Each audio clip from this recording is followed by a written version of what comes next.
Hello tout le monde, j'espère que vous allez bien. Je suis ravie de vous retrouver dans ce nouvel épisode du podcast. Alors, avant de plonger au cœur du sujet, qui je pense va parler à beaucoup d'entre nous, j'avais juste envie de vous prévenir que ça y est, les inscriptions aux formations Flow Energy et Bloom Dance sont ouvertes pour 2024. Donc, il y a la formation Flow Energy et la formation Bloom Dance. J'ai splitté vraiment les deux méthodes et donc n'hésitez pas, je vous mets le lien juste ici en dessous et vous pouvez évidemment voir, découvrir toutes les informations et vous inscrire si ça vous dit de rejoindre cette aventure incroyable. Et avant tout, c'est une expérience humaine, ça j'aime le répéter encore et encore. Donc n'hésitez pas si vous voulez plus d'infos. Alors, on va plonger dans la thématique du jour qui est la peur du manque. C'est un sujet quand même qui touche pas mal de personnes. Hein. Je pense clairement que la peur du manque, c'est une peur qui est transgénérationnelle, qui est vraiment imprégnée dans nos mémoires ancestrales. Hein. C'est quelque chose aussi de très collectif en termes de mémoire, de par tout ce que l'humanité a pu vivre aussi. Et donc c'est quelque chose qui parfois nous pèse et qu'on a beau explorer dans cette vie-ci, qu'on a beau mettre en lumière, mettre en conscience et autres, ça revient toujours. C'est comme si c'était vraiment dans nos cellules, hein, comme je disais.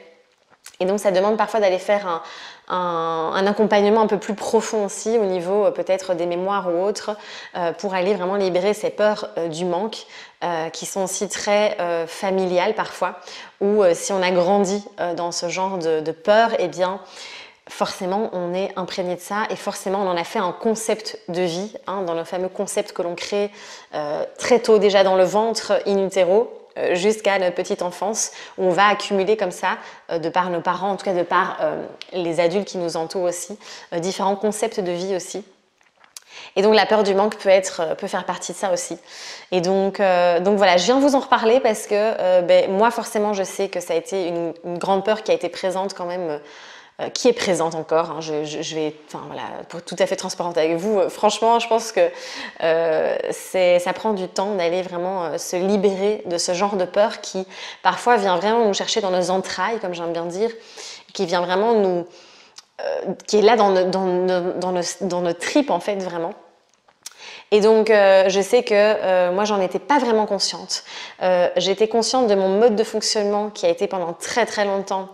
C'est pas assez. Cette notion d'urgence et de c'est pas assez. Alors je suis toujours en train de dépouiller un peu ça, mais franchement rien à voir avec avant. Donc c'est le jour et la nuit par rapport à il y a quelques années. Et vraiment, je me voyais toujours être dans le faire, dans le produire, dans c'est pas assez. C'était jamais assez en fait. Il fallait toujours plus. Et en fait, j'étais en conscience de ça, donc forcément il y avait tout un travail derrière de ramener beaucoup de douceur. Et peut-être que vous vous souvenez, quand j'habitais encore à Bruxelles, j'avais collé le mot douceur partout. Je l'avais écrit sur mon miroir. Enfin bon, je me souviens, c'était vraiment pour me rappeler ça. Et en même temps, je savais que derrière ça, il y avait probablement une peur du manque, mais c'est comme si j'avais pas vraiment mis en lumière. Vous savez, parfois ces choses qu'on conscientise, on a l'impression qu'on conscientise, et qu'en fait au final, ça reste un petit peu brumeux comme ça, on veut pas trop aller voir quoi. Et on a tous ça, et c'est ok parce qu'on avance.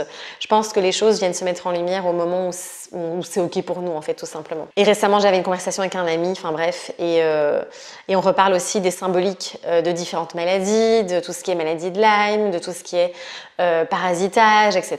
Enfin bref, on a toute une discussion énorme là-dessus. Et puis on repart sur les symboliques en disant voilà que clairement c'est souvent il y a cette peur du manque aussi. Qui est très présente dans ce genre de pathologie. Et donc c'était super intéressant. Et puis là, c'est comme si moi j'avais enfin tilté ce truc-là, comme si je l'avais enfin mis en lumière en fait, et que j'avais vraiment voulu aller voir ça. Et puis j'ai eu une session aussi avec Justine de Salty Studio. Je vous invite vraiment et chaleureusement à aller vraiment faire des guidances avec elle parce que c'est incroyable. Et on a mis à nouveau aussi, pareil, au niveau de toutes ces mémoires ancestrales, on a remis ça en valeur aussi, en avant, en lumière, je vais y arriver. Et donc voilà, bref, tout ça pour vous dire que c'est un sujet du coup qui m'est revenu là.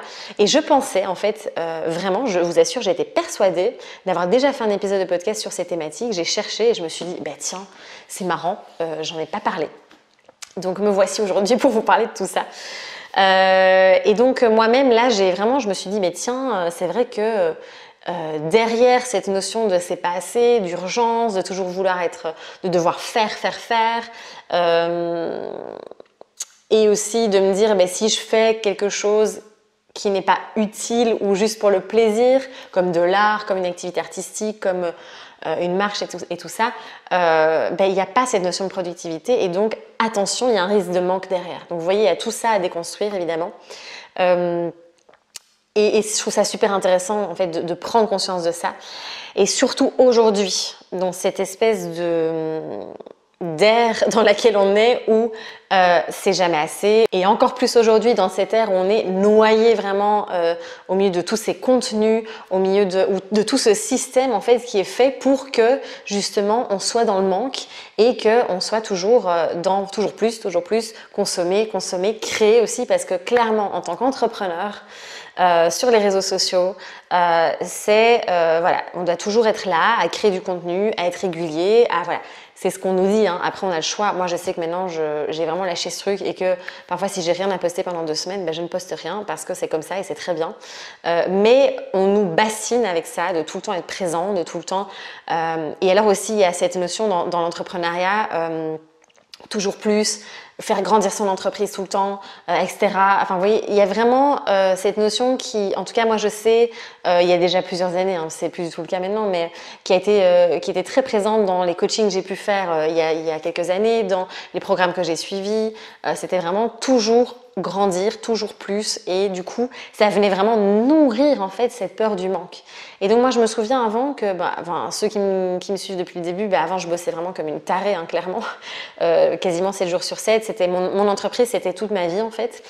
Et il y avait vraiment en effet cette peur du manque. Et donc ça veut dire que quand je créais quelque chose, j'allais pas le mettre en valeur, en parler, vraiment le chouchouter, l'améliorer. Non, c'était je crée quelque chose, je passe à la suite directe.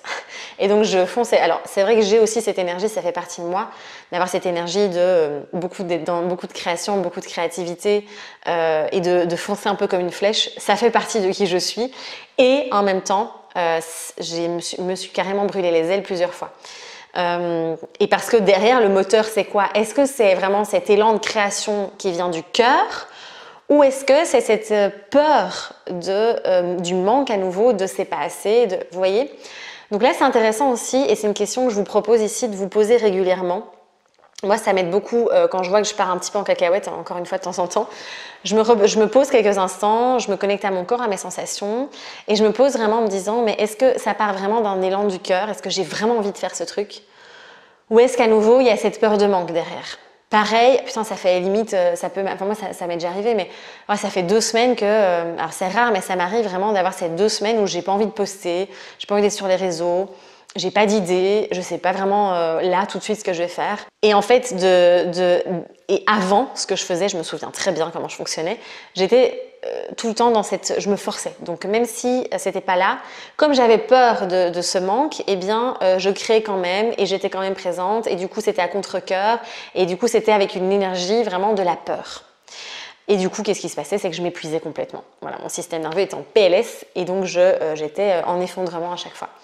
Ce qui ne se passe plus aujourd'hui puisque aujourd'hui je me pose cette question à chaque fois quand je vois que je retombe là-dedans parce que forcément, franchement c'est hyper chaud dans la société dans laquelle on vit aussi, ça demande beaucoup de connexion à soi et de vraiment rester bien là ancré dans son socle, de voir tout ça et de se dire ok là je suis en train à nouveau d'être en mode stress, anxiété, machin, peur du manque, est-ce que là si je crée un post ou que je transmets quelque chose, est-ce que c'est pas parce que j'ai peur là de pas être là, d'être absente, d'être dans le manque, de peur de pas générer aussi un chiffre d'affaires parce qu'il y a ce stress aussi qui est là quand on est entrepreneur, c'est qu'on va parfois créer, lancer des projets parce qu'il faut rentrer de l'argent alors qu'en fait si on fait vraiment confiance et là c'est là où je reviens sur cette notion et j'ai fait un épisode de podcast là-dessus, cette notion d'une confiance aveugle à la vie et vraiment de revenir là dans cet état, et bien à ce moment-là on arrive à voir en fait et à se dire non en fait si je lâche complètement et que là je kiffe juste parce que j'ai besoin de repos, parce que j'ai besoin de me régénérer, parce que j'ai besoin de faire autre chose que de travailler sur mon entreprise, eh bien quand on se laisse l'espace, eh bien souvent, et c'est très souvent, derrière on voit que il y a plein de choses qui fleurissent et qui émergent aussi. Donc bref, je pourrais en parler des heures, mais on va revenir au cœur du sujet aussi. C'est vous poser vraiment cette question de est-ce que ça part d'un élan de la peur, peur de manque, peur d'autre chose, ou est-ce que vraiment ça part de cette abondance et ce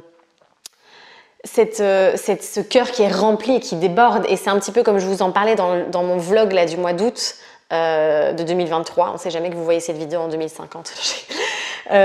Vraiment de sentir qu'on va d'abord aller remplir son propre réservoir là, ce réservoir de yin où on va se donner, recevoir, se nourrir pleinement. Et c'est là où en fait finalement on n'a pas du tout lieu de sentir ce manque en fait, et à partir de là ça va déborder vers l'extérieur, et là on va pouvoir donner avec cet élan du cœur dont je viens de vous parler aussi. Alors clairement, moi ce qui m'a beaucoup aidé aussi dans cette peur du manque, c'est ça peut paraître bateau et très blabla, spirituel, machin, tout ce que vous voulez, mais c'est vraiment de revenir à cette notion de gratitude, de venir poser son regard sur notre quotidien avec d'autres lunettes et de se dire waouh, en fait, de voir ce qui est déjà là en fait, de voir tout ce qu'on a fait. Et je vous disais aussi, moi je suis du genre à foncer tout le temps, tête baissée, go go go, et là de prendre le temps de célébrer, de prendre le temps de valoriser ce qui est déjà là, de prendre le temps de nourrir, d'enrichir. Et je trouve que ça change tout en fait dans l'énergie aussi, de prendre le temps de savourer les choses simples, d'être dans cet sentiment de reconnaissance aussi, de juste prendre conscience là, de tout ce qui est déjà là en fait. Et ça change tout. Et pareil, on pourrait prendre l'exemple des personnes qui dépensent, qui vont tout le temps aller acheter des fringues, qui vont tout le temps aller ou s'offrir d'autres choses, hein. Et de voir, et moi je sais que ça m'est déjà arrivé quand il y avait un manque là, au niveau même émotionnel et tout ça, que c'était pas écouté, c'était pas nourri. Quand je n'étais pas nourrie et que je n'arrivais pas à voir ce qui était déjà là et à prendre conscience de tout ça, j'allais combler en venant vraiment nourrir ce vide en quelque sorte par des achats par exemple de vêtements ou d'autres choses aussi. Et c'est comme si ça venait me satisfaire sur l'instant, à l'instant T. Puis en fait après, clairement, soyons clairs et nets, enfin soyons très honnêtes, pardon, c'était très éphémère. Et donc ça recommençait. Donc c'est comme ça qu'on tombe dans des cercles vicieux aussi. Alors attention, je pense que parfois c'est un peu facile de dire « Ah, il faut juste être connecté à la gratitude ». Je pense que encore une fois, cette peur de manque, elle est intimement liée à notre sentiment de sécurité. Ça, c'est quelque chose qui, de par mon expérience très personnelle, là pour le coup, je vous partage ça. J'ai rien lu là-dessus, je ne sais pas du tout, je vous sors ça vraiment de ma propre expérience et quand même de tout le travail que je fais, évidemment, avec ce travail du corps, de l'énergie et de la sécurité intérieure qui est pour moi quelque chose de primordial dans ce que je vous transmets, par exemple dans le programme Deep Flow ou autre. Et du coup, je pense profondément qu'à partir du moment où on a instauré cette sécurité intérieure, alors n'hésitez pas, j'ai fait un live sur Instagram à ce sujet-là il y a pas si longtemps que ça. Et donc vraiment, à partir du moment où on va restaurer ça et venir être pleinement en sécurité à l'intérieur de soi, forcément, il n'y aura plus spécialement d'espace pour cette peur du manque et on sera beaucoup plus en capacité aussi d'être dans cette reconnaissance, dans cette gratitude et d'être en capacité de voir ce qui est déjà là. Parce que quand on est en insécurité totale, on est finalement déconnecté souvent de soi aussi, très fort, et donc souvent on n'est pas dans cet ancrage, dans ce socle dont je vous parle souvent, qui est vraiment notre centre, notre bassin aussi on pourrait dire. Et c'est là aussi, dans notre bassin, hein, ça me fait très fort penser à ça aussi, hein, cette peur du manque là où à partir du moment où on est bien là, on se sent en sécurité, on a beaucoup plus cette capacité aussi d'être dans cette gratitude. Donc, c'est pas juste genre je remplis un carnet de gratitude tous les jours, j'écris les trois merci du jour. Alors c'est génial, c'est un super outil et je vous invite à le faire vraiment, si ça vous parle évidemment. C'est vraiment avant tout pour moi, réinstaller cette sécurité encore une fois à l'intérieur aussi par du mouvement, par la reconnexion à soi, par la prise de conscience du corps, par la libération de cette énergie-là, parce que cette insécurité aussi qui va générer de l'anxiété et tout, c'est cette énergie-là qui stagne. Donc cette remise en circulation aussi de l'énergie va être très importante. Et donc voilà un petit peu tout ce que je voulais vous partager par rapport à ça. Et petit à petit, plus on arrive à se sécuriser, plus on arrive à réguler ce système nerveux et n'hésitez pas d'ailleurs à aller voir, à aller écouter plutôt ou à voir si vous êtes sur YouTube l'épisode précédent, hein, l'épisode 32, où je vous parle un petit peu aussi de ce système nerveux. Et donc voilà, je pense que vraiment ce sont des clés, en tout cas moi, qui m'ont beaucoup aidé pour venir libérer aussi cette peur du manque. Et là, c'est comme si aujourd'hui j'avais des nouvelles lunettes. J'ai vraiment cette sensation d'avoir des nouvelles lunettes et me dire punaise, mais quelle abondance de dingue en fait. Vraiment, quelle abondance. Et c'est vrai que là, au moment où je vous fais cet épisode, on est en transition au niveau de notre logement. On est dans un appart, donc c'est pas évident quand on a vécu dans une grande maison de revenir dans un appart où on a moins de contact à la nature quand même si tout est possible évidemment. Et au début, ça m'a vraiment mise en insécurité, clairement. Et en fait, j'avais un peu tendance à revenir sur cette vision du manque, de me plaindre, de c'est pas assez, nanana, etc. Et pour finalement complètement shifter et me dire en fait c'est juste provisoire et gratitude de ouf en fait d'être là et d'avoir un toit sur la tête. Et donc vous voyez encore une fois c'est toujours une question de perception, mais cette perception elle tombe pas du ciel. Ça vient vraiment, ça demande je trouve en tout cas de venir réinstaller encore une fois ce sentiment de confort dans son corps et dans sa tête aussi, dans son énergie. Voilà, j'espère que ça va vous permettre de mettre en lumière et peut-être que ce sera encore dans le brouillard pour vous parce que peut-être que pour le moment, c'est pas encore, comme je vous disais tout à l'heure, le moment et c'est tout à fait ok bien sûr. En tout cas, c'était un plaisir de venir vous partager tout ça. Comme d'hab, n'hésitez pas à liker l'épisode, à le partager, peut-être à mettre des petites étoiles là sur Spotify pour m'aider à transmettre, à répandre tous ces messages si importants et si précieux. En tout cas, merci pour votre écoute de tout cœur et on se dit à très vite.